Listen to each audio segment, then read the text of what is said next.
Hey, good morning. It is Sunday, March the 23rd, 2025. My name is Tanya, also known as Auntie Granny. The way I got the name or nickname Auntie Granny is because my niece would always repeat everything my granddaughter said. And so, of course, my granddaughter calling me Granny, my niece would call me Granny. Her mom and everybody would be like, "No, that's your auntie." So then she just started calling me Auntie Granny, and that's how I got that nickname. And I love it. Um, so again, it is Sunday morning. I'm so happy to be here. It's a beautiful day. I'm here in Ormond Beach, Florida, which is right next to Daytona Beach. It's in between Jacksonville and Orlando, Florida. So I've been here for about almost a year. And what you see is my space. This is where I live, and it's not a lot. This is my space. And, you know, I still feel blessed. I do not have everything that I want, of course, but I have everything that I need. So, what can I complain about? Um, Again, I've been here for about a year. I left Detroit after my grandmother passed away, and there was something I had always said I would do. Is when she passed away, I was like, I'm out. So it was between the choices were between Florida and Portland, Oregon. I have been to both places, and I really like both places. Well, the reason I chose Florida over Portland is a story for another day, but I chose Florida and I'm here, so I got to make it do what it do, right? Um, Again, I'm very blessed. When I left Detroit, I kind of just packed up the little things, the little stuff that I had, and it was a beautiful day, and I felt like driving, so I hit the road. Not to mention that it was a guy shooting at two people shooting at each other right on the side of the house a couple of days before I left. So that was the spark that was just like, all right, it's time to get out of here. Not saying that it cannot happen anywhere else, but anyway, um, so I packed up, drove out here to Florida. Well, before I left, I was looking around, of course, for a place to stay. And I had spoken to a realtor who told me about someone she knew who rented out his pool house to traveling nurses. And she, said it was a safe place, so she gave me his number. She actually called him and told him about me, and I talked to him, and he showed me some pictures of the space. And I said, okay, why not? It's only temporary. It'll, help me get off to a good start. There's a pool out there, a nice big pool, a grill. The space is clean. It was furnished. So, what more could I ask for um, with starting over? So, I thought I would be here just for a couple of months, but a year later, I'm still here. At first, I hated it.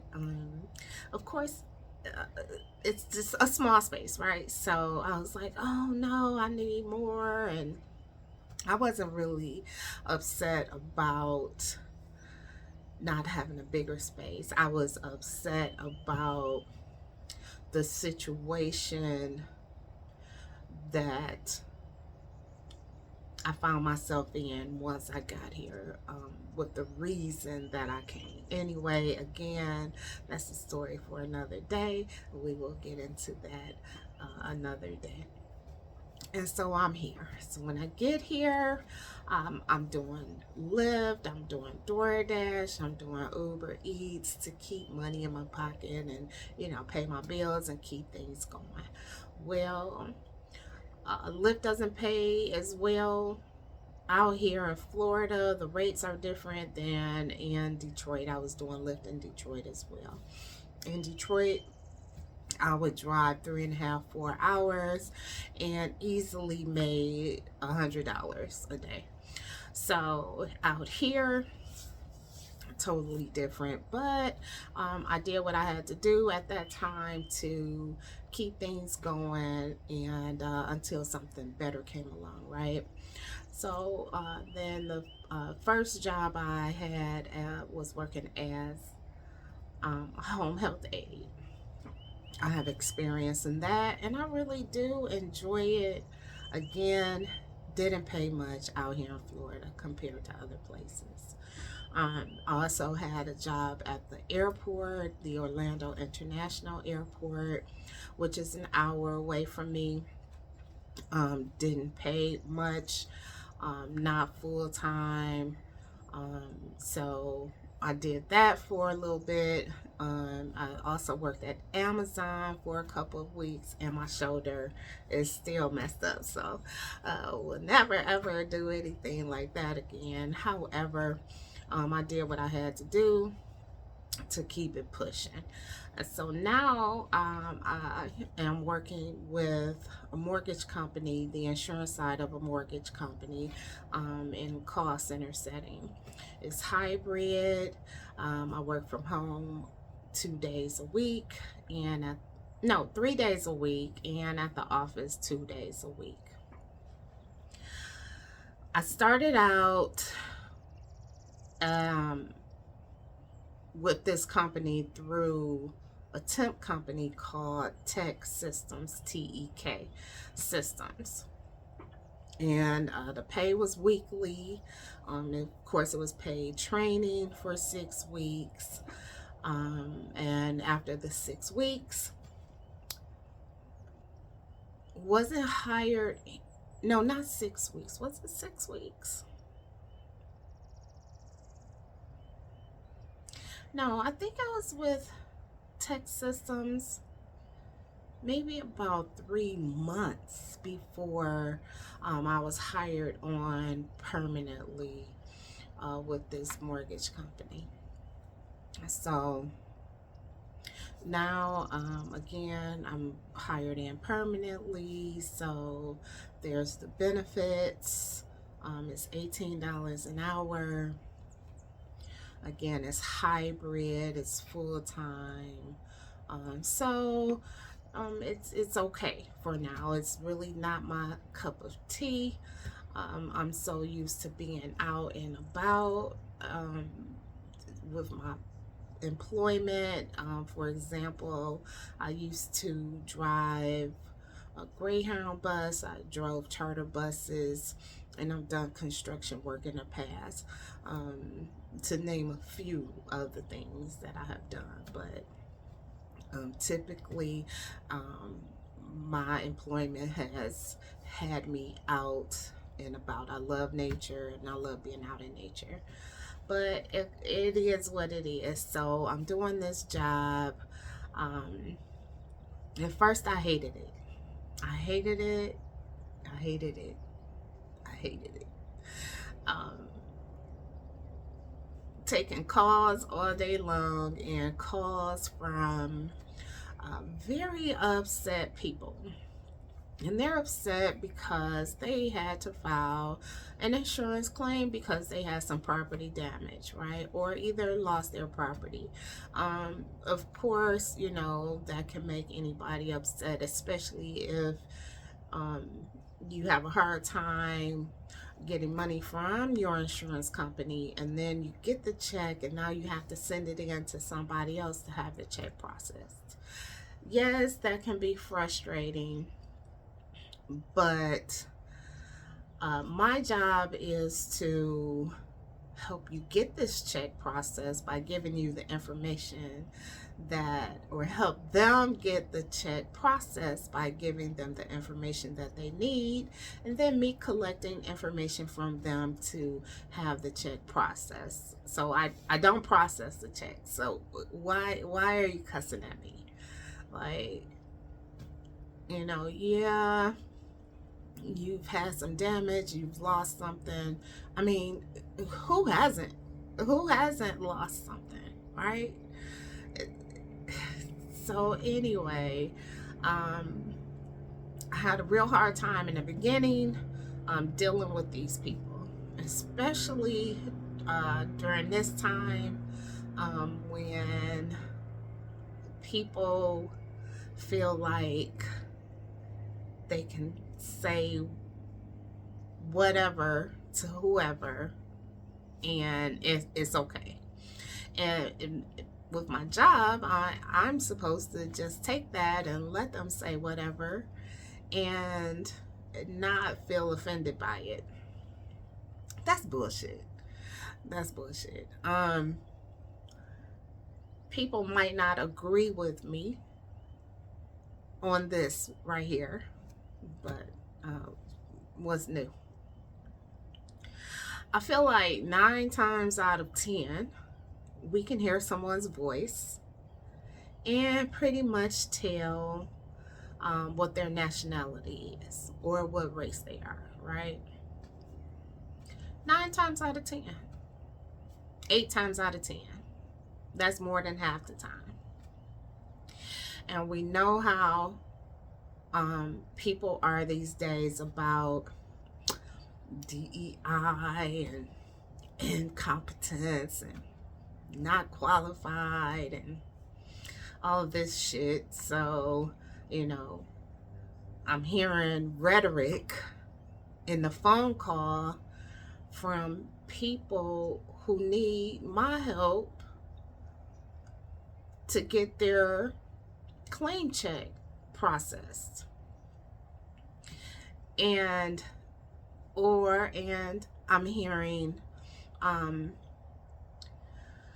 people crying about having to stay with someone else or in a hotel room while their freaking $400,000 home is being repaired, and such an inconvenience for them.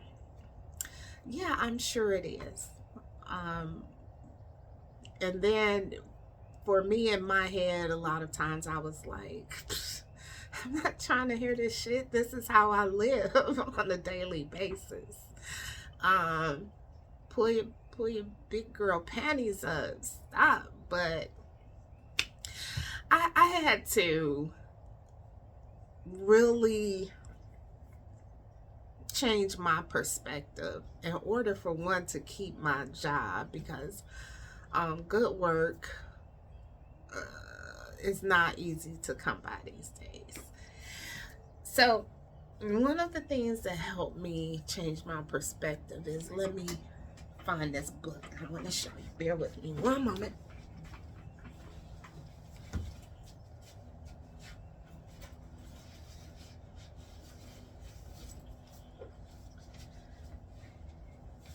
So this book right here, Awakening, A New Earth, Awakening to Your Life's Purpose by Eckhart Tolle. That book opened my eyes to so much. It opened my eyes to people's pain body, right? Some people, a lot of people, are addicted to pain. Like, if they are not upset about something, life is not normal for them. Normal for them is to be upset about something or somebody, or whatever. And of course, upset people want to project that onto other people, because what is that cliche? Um Jesus, what's that cliche?